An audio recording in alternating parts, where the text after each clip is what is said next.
शिर्डीत सरपंच परिषद भरली। इथेही मुख्यमंत्र्यांनी मेक इन इंडियाचा नारा दिला। पाहूया या संदर्भातला स्पेशल रिपोर्ट। मेक इन इंडियाचा नारा मुख्यमंत्री देवेंद्र यांनी सरपंच महापरिषदेत दिलाय। तसंच या महापरिषदेत गावांच्या विकासासाठी सरपंचांनी योगदान द्यावं असंही मुख्यमंत्र्यांनी म्हटलंय। सरपंच महापरिषद शिर्डीत सुरू असून त्यासाठी 1000 सरपंच उपस्थित आहेत। कृषी क्षेत्रातील उत्पादकता वाढून उत्पादन खर्चात बचत झाली तरच शेतकरी समृद्ध होऊ शकतो असं नमूद करून कृषीधारित प्रक्रिया उद्योग सुरू करण्याची आवश्यकताही मुख्यमंत्र्यांनी बोलून दाखवली। दरम्यान फोर्स ट्रॅक्टरच्या लकी ड्रॉ मध्ये लातूर जिल्ह्यातील शेळगावचे सरपंच उत्तम निवृत्ती माने यांना ट्रॅक्टर मिळालाय।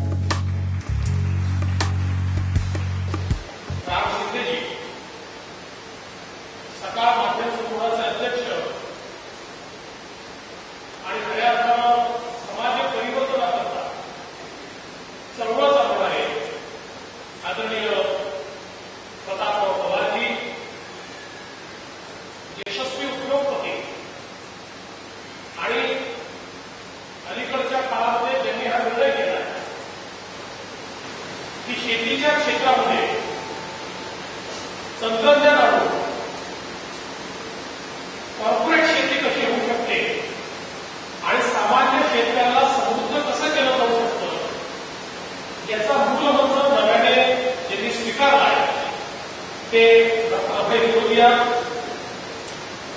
आपले सरकारचे मुख्य संपादक श्रीराम पवारजी ॲग्रोवन ही खरोखरच शेतकऱ्याचा मित्र अशा प्रकारे याचा उल्लेख करता येईल। राज्याच्या विकासाचा प्राणवायू म्हणजे ग्रामविकास अशा शब्दात ग्रामविकासाचं महत्त्व पंकजा मुंडेंनी विशद केलं। सरपंचांनी आपल्या गावाच्या विकासाचा आराखडा तयार करून शासकीय योजनांचा लाभ घ्यावा।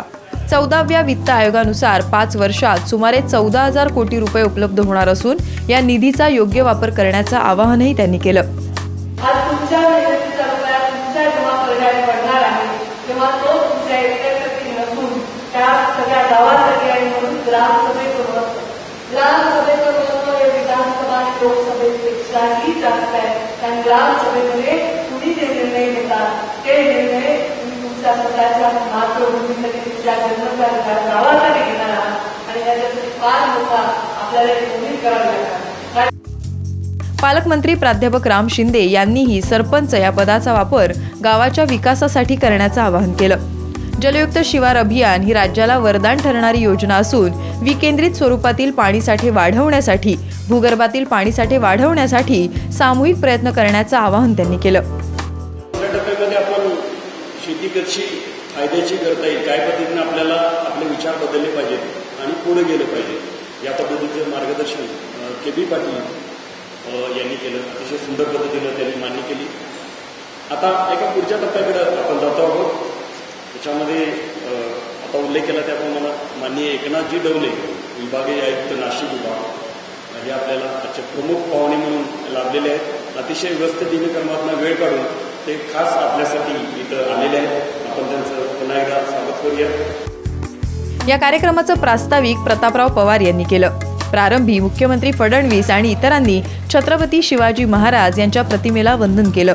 कार्यक्रमाला खासदार दिलीप गांधी, खासदार सदाशिव लोखंडे, आमदार शिवाजीराव कर्डिले, स्नेहलताताई कोल्हे, पाशा पटेल, जिल्हाधिकारी अनिल कवडे उपस्थित होते।